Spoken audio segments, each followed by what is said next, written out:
Alhamdulillahi Rabbil Alamin. Salatu wassalamu ala asyrafil anbiya'i wal mursalin Sayyidina wa maulana Muhammadin wa ala alihi wa ashabihi ajma'in, amma ba'd. Yang saya hormati, saya tahu para pengurus PKM Masjid Al-Ikhlas, staf dan serta seluruh pengurus yang lain, para jemaah salat subuh yang hadir pada pagi hari ini. Alhamdulillah, bersyukur kita kepada Allah Subhanahu wa Ta'ala. Kita masih diberikan kesempatan untuk menghirup udara di pagi hari ini. Artinya kita masih diberikan nikmat kehidupan oleh Allah Subhanahu wa Ta'ala yang mungkin sudah banyak di antara kita, di antara teman-teman kita, saudara-saudara kita, tetangga-tetangga kita yang sudah dipanggil oleh Allah Subhanahu wa Ta'ala. Tentunya tidak ada alasan Allah memanjangkan usia kita sampai saat ini, kecuali memang amal kita yang belum cukup untuk kita bisa banggakan, untuk kita bisa bekalkan ketika kita nanti bertemu dengan Allah Subhanahu wa Ta'ala. Maka semoga nikmat usia ini bisa kita isi dengan ibadah-ibadah yang bisa mendekatkan diri kita kepada Allah Subhanahu wa Ta'ala. Insyaallah kita akan melanjutkan tentang Kitab Ahkamil Mayyit. Jadi kita fikih itu bab tentang orang meninggal itu beda-beda. Ada yang Kitab Ahkamil Mayyit seperti yang ada di Bidayatul Mujtahid. Ada yang pakai babnya itu namanya Kitabul Janaiz, ya. Kitab tentang jenazah. Tapi intinya sama. Bagaimana kita memberikan hak terhadap orang yang meninggal, yang itu menjadi kewajiban kita ketika kita masih hidup. Sudah saya jelaskan di pertemuan sebelumnya bahwa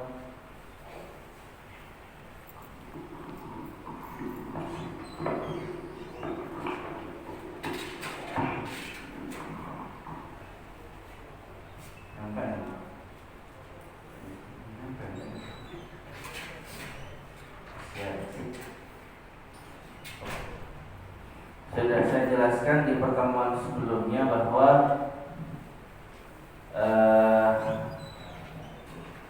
mayit atau orang yang meninggal itu ada hak indah istihdhar, ya, atau indah sakarat. Ketika seseorang itu mau mati, belum mati, baru mau, ya semuanya yang mau mati semuanya. Cuma ini sudah sangat dekat. Maka kita punya mayat, punya hak untuk kita talqin. Kata Rasulullah SAW, "Laqinu mautakum bila ilaha illallah." Talqinlah orang yang mau meninggal di antara kalian dengan lafaz la ilaha illallah. Dan pastikan akhir akhir kalam, akhir ucapan dari mayit itu adalah la ilaha illallah, karena akan mempunyai jaminan dari Rasulullah, man akhiru kalamihi la ilaha illallah dakhalal jannah. Ya, ini dipesetin nih. Yang udah tua-tua ini udah ngomong sama anaknya belum?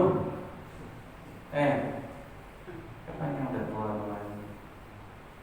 Ya, yang udah jenggotnya udah putih-putih, rambutnya udah putih-putih.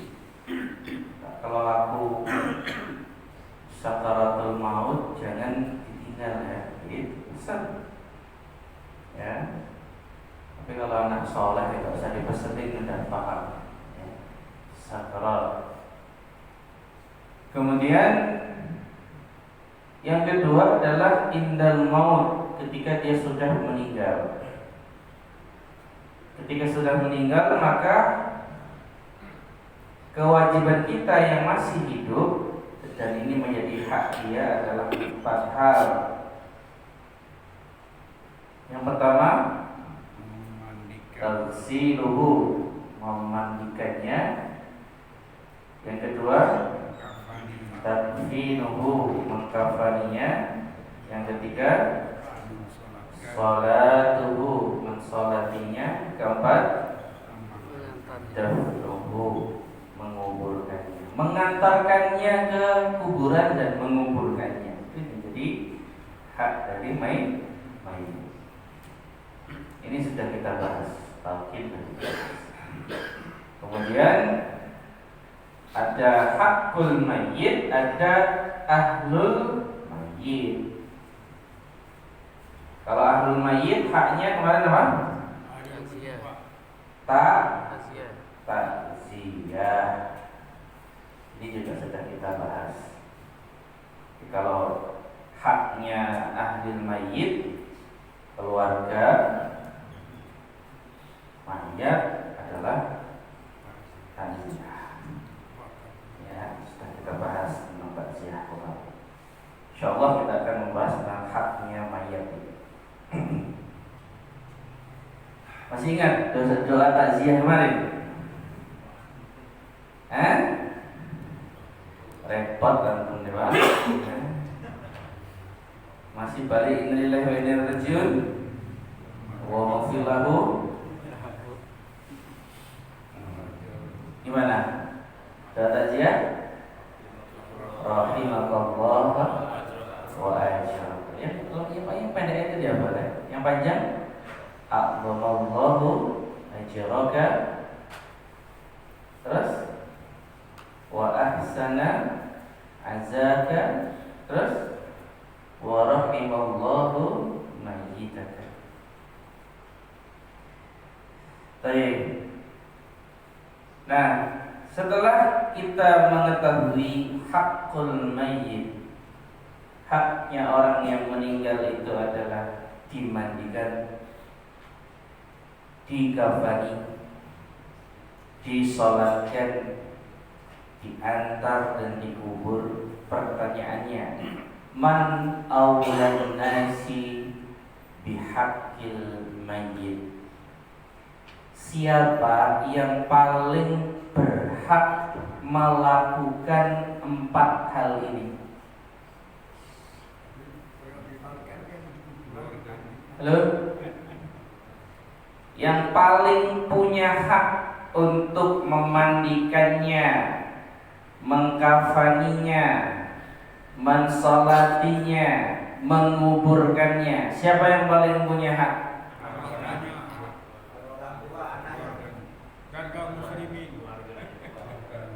Jawabannya, orang yang paling hak untuk melakukan itu semuanya adalah auliya'uhu al-aqrab fal-aqrab, keluarganya yang paling dekat. Ya, saya Bima Abul Khair tidak akan pernah mau mensolati mayit yang di dalam sop solat itu ada anaknya. Dengerin nih, Ustadz harus kayak gini, tegas. Saya tidak akan pernah mau mensolati jenazah yang di dalam sop solat jenazah itu ada ada anaknya, ada bapaknya. Kenapa? Hum aulan nas bihaqqil mayyit. Mereka adalah orang yang paling berhak. Paling menyerahkan umatnya. Nah, kenapa diserahkan? Kenapa diserahkan? Karena nggak mau belajar agama. Karena nggak mengerti. Memandikan, mengkafani, mensolati, menguburkan bakti terakhir seorang anak kepada orang tuanya. Ya, sebelum orang tuanya itu nggak ada, bakti terakhirnya ya itu kebaktian terakhir, birrul walidain yang terakhirnya itu. Ya, maka kalau antum jadi anak nggak bisa melakukan hal itu untuk orang tua antum, gagal antum jadi anak. Sebaliknya, orang tua yang tidak punya anak yang mampu merawat dirinya nanti ketika dia meninggal, gagal dia jadi orang tua. Ini kurang kasar gimana saya ngomong. Ya, terlihat semua pada akhirnya. Ya, kalau sekarang zaman-zaman aman kayak gini gak masalah. Kayak COVID kemarin kayak gitu. Kita gak pernah belajar semua. COVID kemarin kayak gitu, Pak. Orang yang memandikan jenazah pada apa? Pada takut, betul? Ya, takut apa? Takut virus. Mati juga. Ya kan? Saya ketemu sama kasus, ya saya sebutkan nama tempat, gak enak, khawatir di sini ada orangnya juga. Ada orang meninggal di satu tempat. Orang yang biasa memandikan jenazah itu nggak berani memandikan jenazah sebelum terbukti yang meninggal itu tidak terkena COVID. Sehingga ketika ada orang yang tiba-tiba meninggal, kemarin kan kalau orang tiba-tiba meninggal itu tuduhannya apa? Ada serangan jantung tiba-tiba meninggal. Tapi tuduhannya COVID, ya. Akhirnya nggak berani tuh tukang janaisnya untuk memandikan jenazah itu, nggak berani, ya kan? Akhirnya apa? Ribet keluarganya cari orang untuk bisa memandikan jenazah orang tuanya. Terbujur kaku itu jenazah dari pagi sampai sore nggak ada yang memandikan. 4 anak yang pengelilingnya menangis. Akhirnya teman saya yang memandikan. Saya ngomong sama teman saya, biarin aja deh gitu saja. Gemes saya. Ya, 4 anaknya itu loh, bisa apa? Lihat orang tuanya terbujur kaku dari mulai pagi sampai sore dibiarin. Ya, belajar Pak, belajar. Tuh. Jangan sampai ada orang terdekat kita meninggal yang itu seharusnya menjadi hak kita, menjadi kewajiban kita, menjadi kewajiban kita untuk, ya bahasanya merawat jenazah, ya. Tetapi kita tidak bisa melakukan hal itu karena ketidaktahuan kita. Gak mau ngaji, kerja terus ya. Udah mau mati, keluarganya mati, si bingung diapain orang mati. Ini apa namanya? Hal yang harus difahami. Nah, terkait tentang hukmul ghusli ini ada beberapa pendapat tentang masalah mandi. Ya.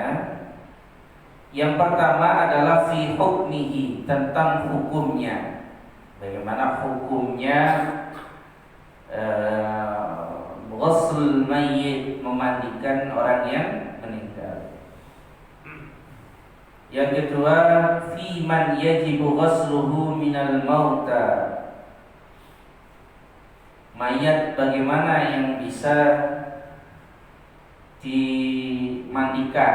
Jadi tidak semua mayat itu dimandikan, ya. Seperti mayatnya para syuhada itu tidak dimandikan. Wa ma hukmul ghasil, dan bagaimana hukum orang yang memandikannya. Apakah orang yang memandikan mayit juga harus ikut mandi, nah, kan gitu kan? Atau bagaimana? Ya.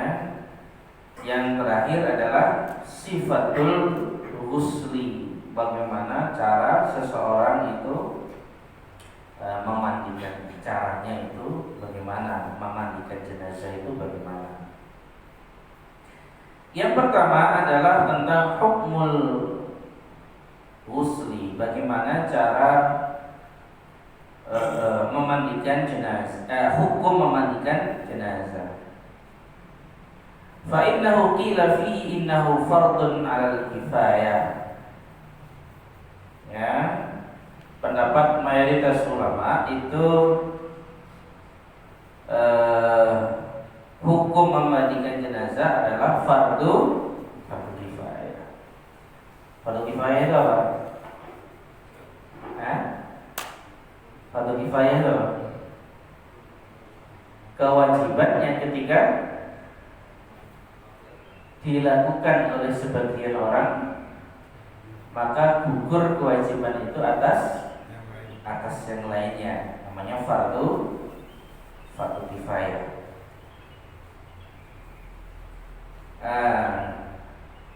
Hal ini dijelaskan di dalam satu riwayat hadis yang diriwayatkan oleh Imam Al-Bukhari dan juga Imam Muslim. Irsalnaha thalathan aw khamsan. Nabi pernah menyuruh seseorang untuk memandikan jenazah itu sebanyak 3 kali atau 5 kali. Memandikan jenazah itu, Pak, yang penting itu adalah ta'mimul ma, meratakan air. Pokoknya kayak orang mandi biasa. Ya, kok nggak bisa itu loh. Ya, biasanya kalau di pelatihan itu agak ribet. Makanya kalau saya jadi ulamanya, saya bikin nggak ribet. Ya, kalau ikut pelatihan itu ada yang didudukkan, ada yang diurut-urut perutnya biar keluar kotorannya, gitu kan? Ada yang dimiringkan, ada yang bagaimana. Kalau saya enggak, pokoknya yang penting apa? Disiram 3 kali atau 5 kali, udah selesai. Ya, tapi jangan pakai semprotan mobil gitu. Ya, dia tetap gimana ya? Ya tetap, ya sah-sah saja. Oh, kalau kamu mati di rumah sakit disemprot-semprotan kayak gitu. Di steam dong.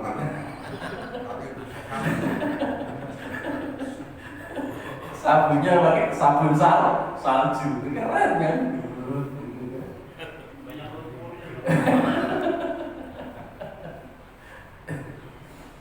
Ya, makanya saya pernah lihat orang ngajarin orang mandi mayat itu terlalu ribet karena tidak standar fikih.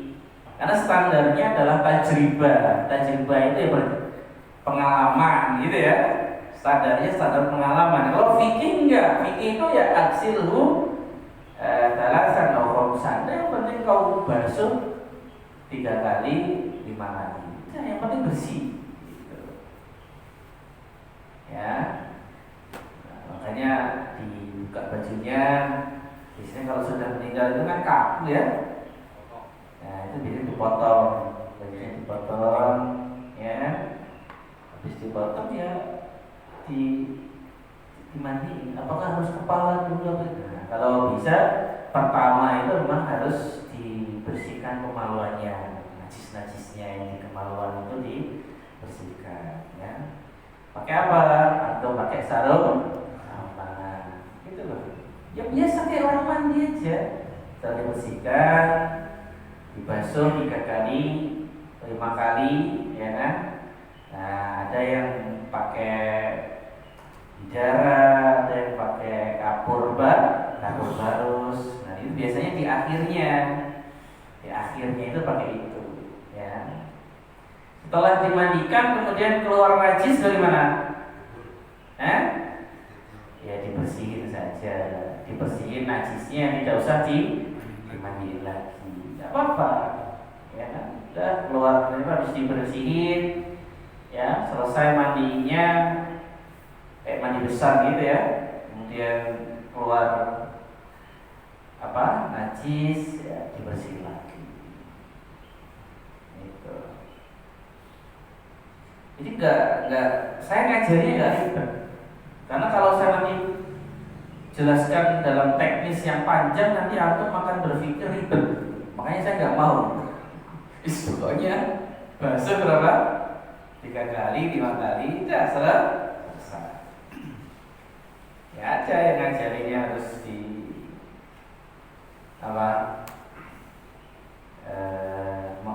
mandi dulu, dibersihin dulu, terus macam-macam lah.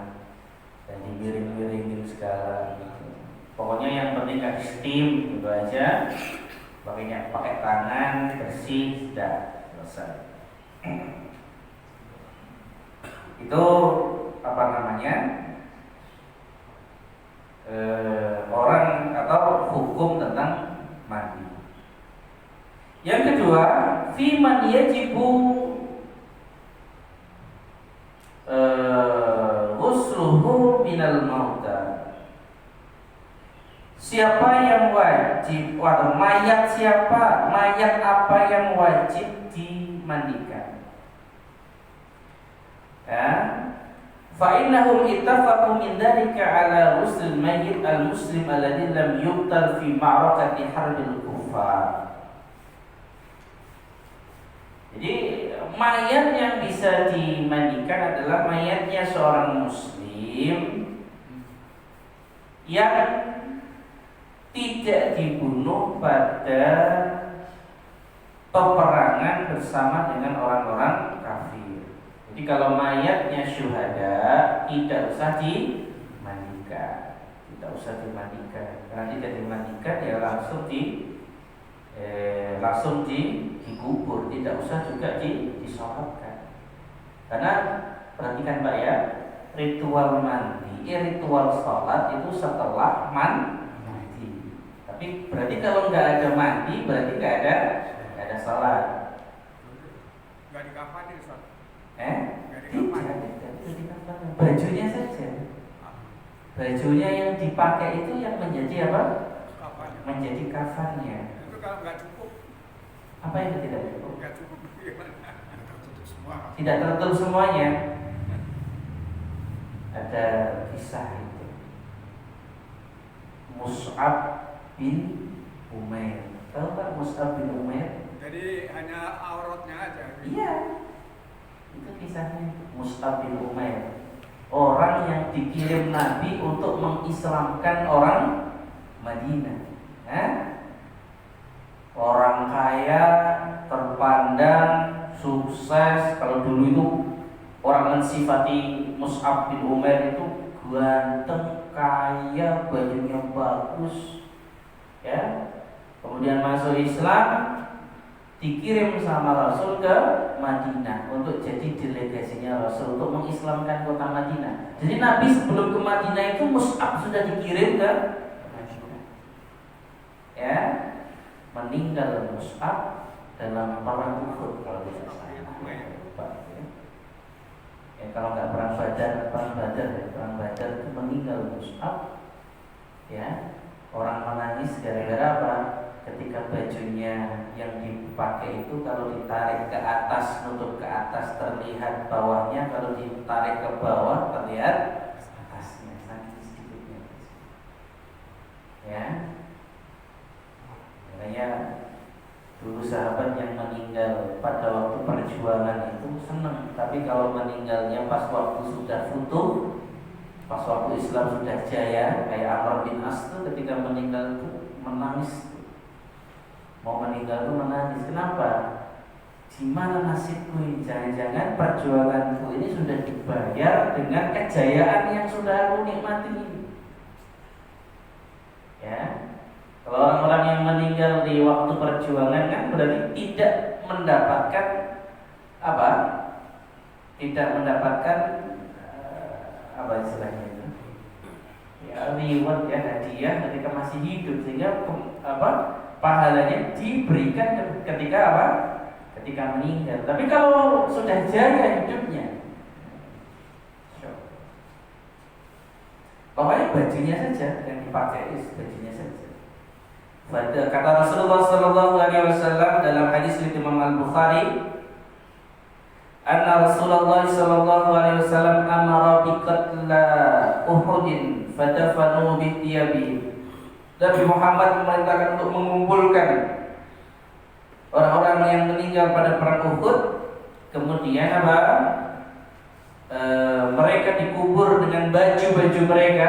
Nah, walam yusalli alaihim, dan tidak disolatkan atas mereka. Itu.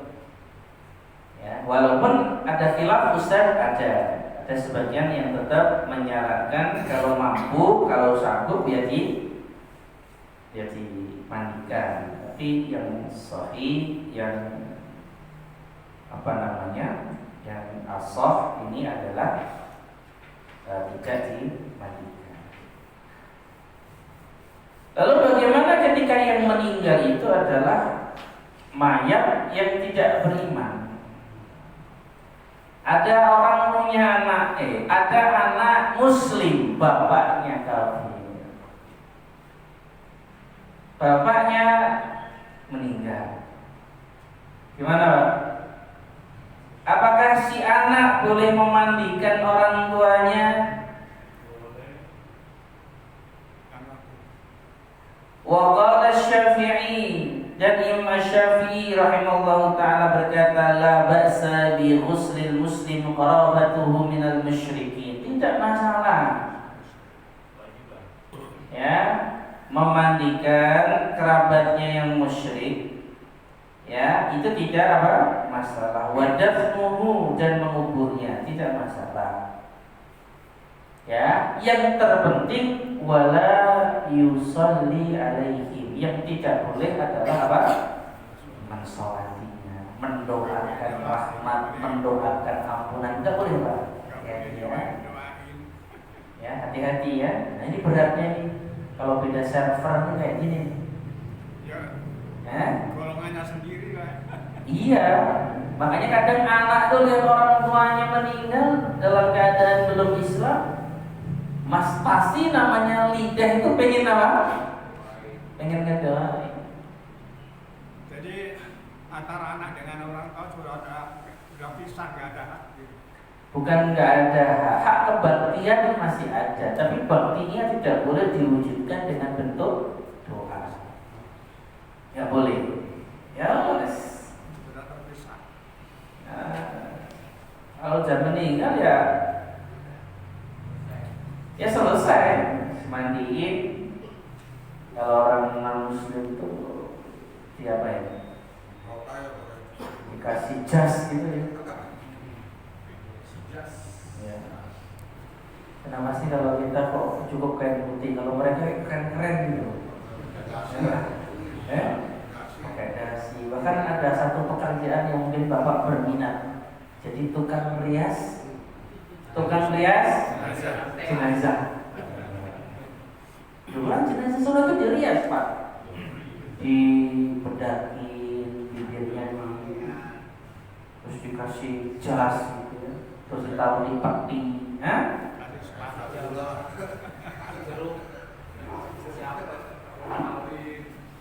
kan? Keren tuh, mereka tuh keren. Ya, makanya setannya ya keren jadi. Orang barat kan setannya keren. Apa? Vampir, betul nggak? Vampir pakaiannya apa? Jas. Pakai jas, pakai dasi, Pakai jas, pakai dasi vampir itu. pakai sepatu. Ya kan pakai sepatu. Keren banget. Lah kamu setanmu apa? Pocong.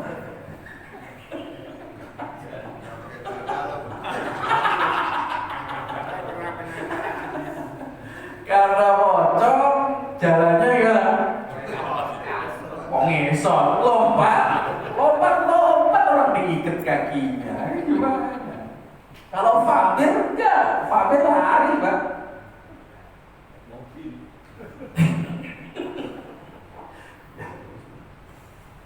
Ya. Ada lagi yang berbulan-bulan belum dikubur, menunggu pesta. Ya banyak, makanya ya kita hormati lah, kita hormati mereka. Cuma ya tadi, kenapa? Itu harus bisa jawab nih. Kalau diledek orang Islam mengirim meninggalnya cuma dibungkus kain putih, terus dikasih apa?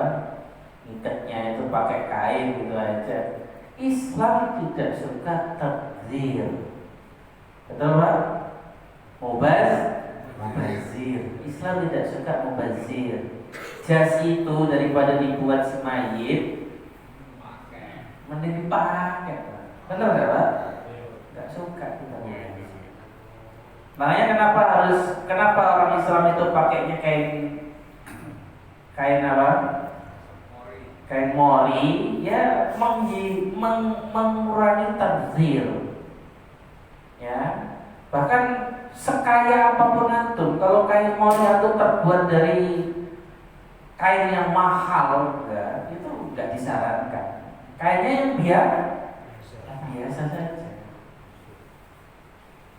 Ya, sekarang sudah ada pakai kain mori. Ya, banyak ini orang-orang yang sudah beli kain kafannya sudah beli itu ada. Siapa? Ya kan? Jangan bahkan kuburannya udah disiapin, udah di booking gitu ya. Kalau aku mau mati taruh di sini gitu kan. Tapi nggak mati-mati.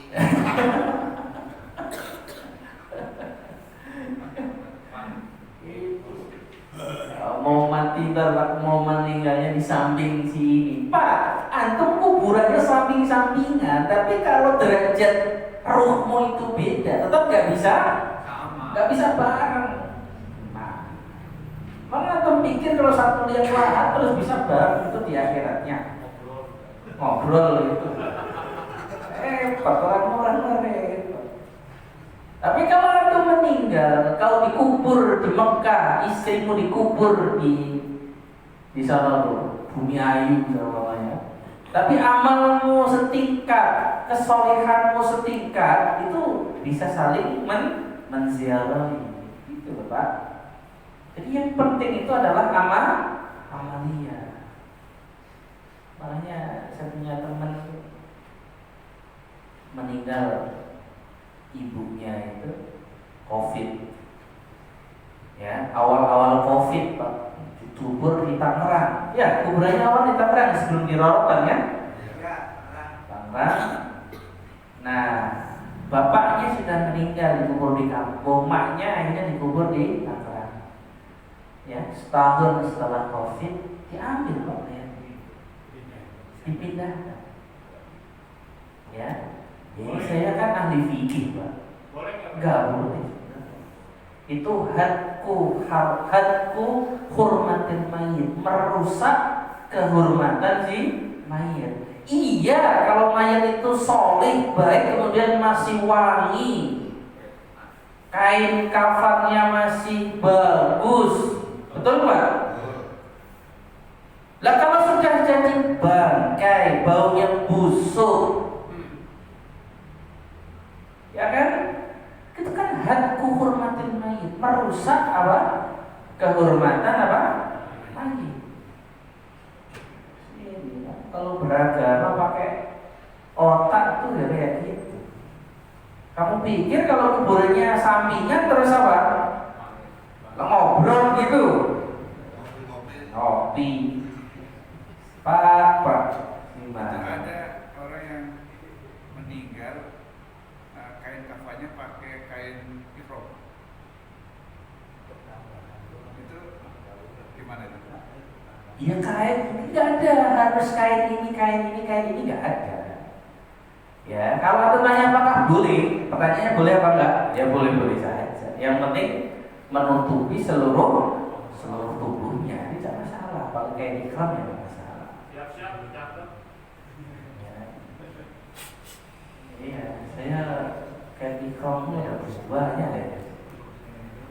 Atau mau kain ihram saya bagi, tapi syaratnya buat kamu kalau mati ya.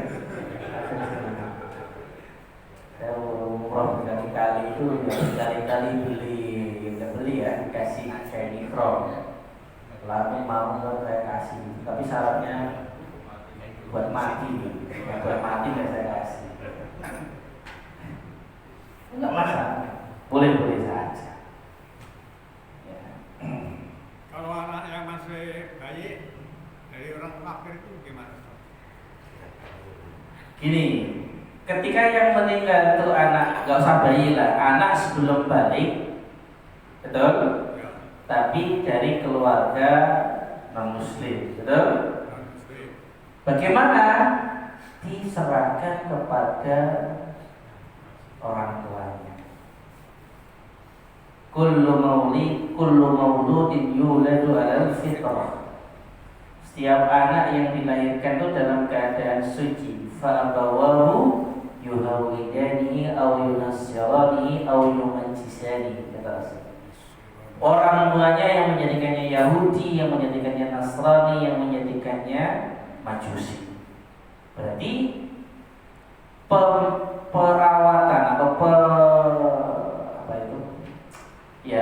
ritual kematiannya disesuaikan dengan agama orang tuanya, walaupun ini anak nanti di akhirat tidak masuk neraka. Kenapa? Karena belum ada hukum taklif. Gak ada hukum taklif, gak ada. Ya, tapi kita bicara hukum dunianya.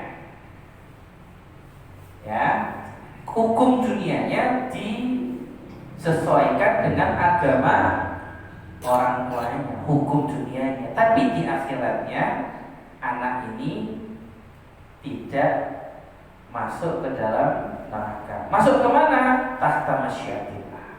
Itu di bawah kehendaknya Allah. Ya bisa jadi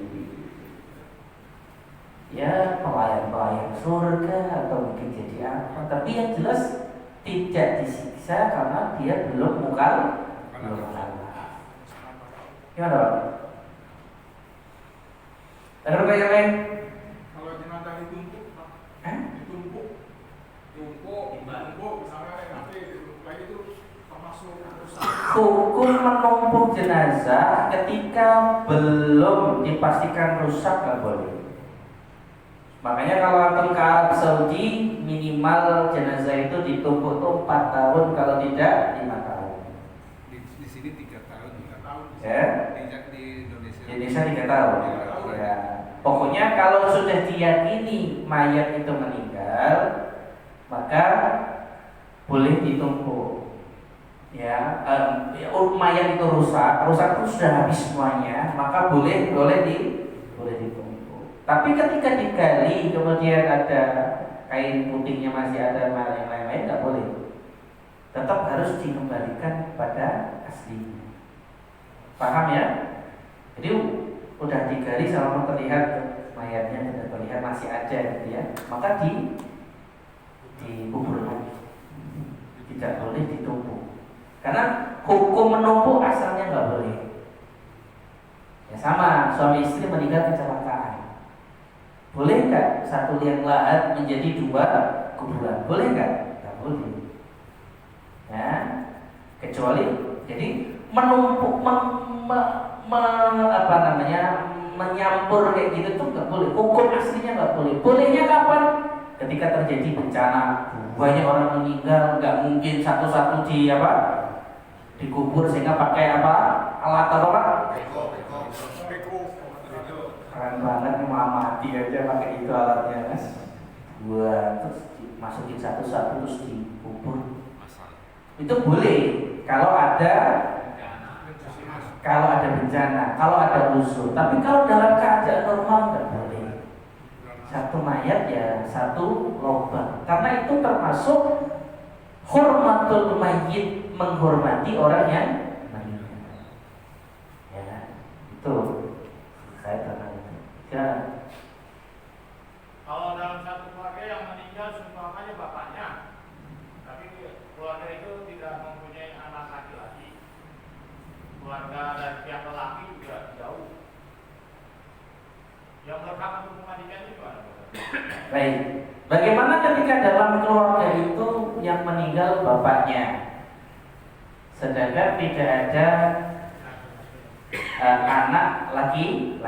Siapa yang paling berhak untuk memandikannya? Ya istrinya. Istrinya boleh.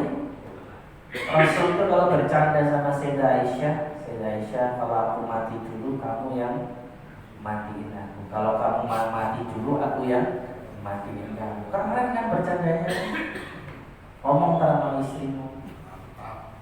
Boleh ya? Boleh. Kalau kamu mati, gitu ya. Aku yang mandiin jenazah. Kalau anak nggak boleh ya?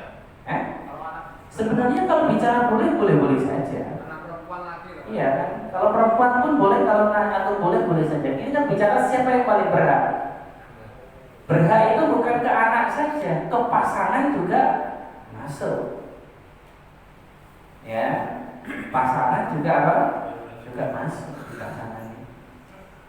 Masa bangun dimandiin sama istrimu kamu nanti? Bangun lagi nggak kalau yang mandi istrimu?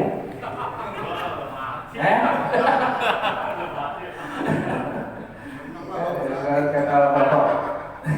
Sebenarnya saya itu baru dengar ini Pak. Kalau anak yang perempuan itu boleh memandikan bapaknya. Boleh saja. Di mahramin, kalau punya hubungan mahram itu boleh. Ya kan? Memandikan jenazah itu kan tidak harus membuka aurat atau etikanya ya, kita bicara etika. Etika memandikan jenazah itu kan tidak harus dilihat, dipandang auratnya. Kan atau bisa berikan dia kemudian dikasih apa? Kain di tempat auratnya. Kain panjang. Kemudian disiram air. Nanti gosoknya pakai apa? Pakai sarung tangan gosok itu, ya. Tidak masalah. Kan tidak etikanya, maksudnya tidak melanggar etika. Ya, tidak ada masalah. Kalau boleh saja. Tapi kan kita bicara aula, siapa yang paling berhak? Karena kebanyakan siapa yang paling berhak? Ya, bisa pamannya, berarti bisa saudara laki-lakinya dia, ya kan? Atau bisa menantunya, ya kan?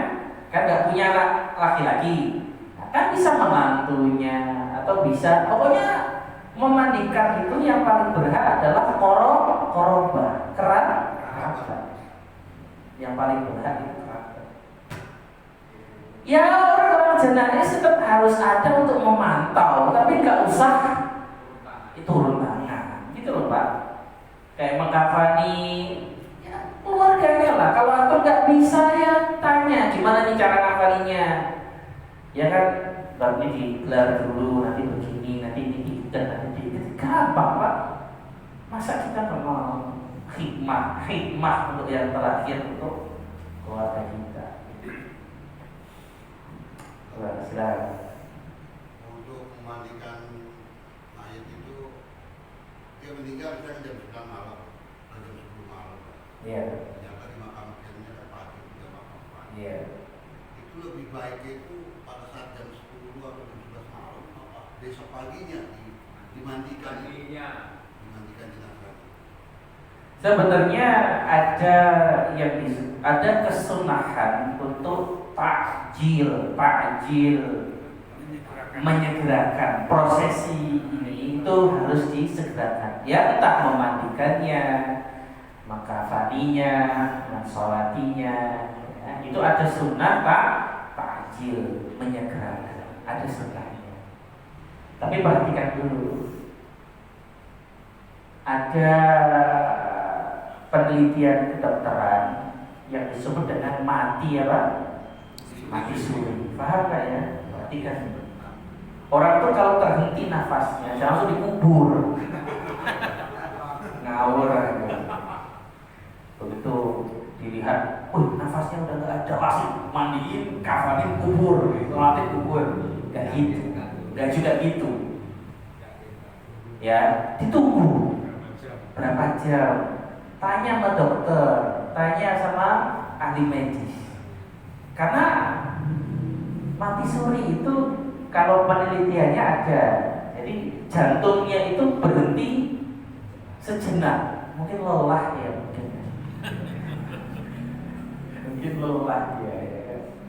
Jadi kalau Bapak tanya, kesunahannya itu ditakjil, dipercepat. Kalau mau Ustaz nggak bisa dipercepat, ya sudah, besok paginya, tidak masalah. Cuma Bapak harus paham, semakin cepat semakin baik. Karena termasuk sesuatu yang ditakjil, disegerakan, termasuk adalah merawat jenazah. Jadi jangan dilama-lamain. Ya, Ustaz nunggu keluarganya yang dari Lampung. Aduh, berangkatnya pakai apa? Pakai angkot. Pak, ini dengerin ya. Kalau antum ada keluarga antum yang meninggal non jauh di sana, nggak masalah. Suruh kafanin, suruh mandiin, kubur. Kau datang sholat apa? Sholat gaib, datang ke kuburannya, sholatin si mayat itu di kuburannya, tidak masalah. Gak puas Ustaz kalau gak lihat wajahnya. Allah. Ya kalau masih memungkinkan untuk ditunggu ya gak masalah, ya kan? Tapi kalau sudah mayat meninggal malam hari harus ketemu malam lagi untuk menunggu, kan? Gak bisa juga. Normal itu. Nah, kayaknya udah tip ya, udah denger tip tadi, ya kan? Surat kalian nih, saya nggak ketahuan surutnya ini nggak ketahuan. Kamu tahu? Enggak, saya sudah kedengaran.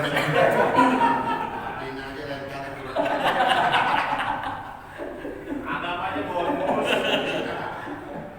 Jadi intinya, jadi anak yang tahu haknya, yang tahu kewajibannya, ya kan? Sama keluarga itu yang tahu, oh ini ditalkin, oh ini dimandikan. Gak bisa Ustaz, alah siram pakai air. Kurang apa saya kalau ngajari? Saya gak kayak orang-orang pelatihan jenazah harus digini, harus digini. Enggak, siram air selesai.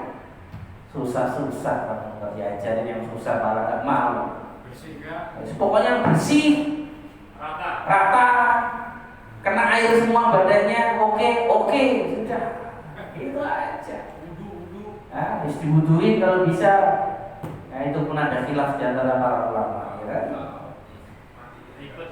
Ribet saya harus beginilah, harus mulai dari sini, ya. Terus nanti begini, pakai kapeng ban, begini, Allah siram air, selesai. Ikan habis. Baik, kita tutup dengan kafaratul majlis. Subhanallah. Assalamualaikum warahmatullahi wabarakatuh.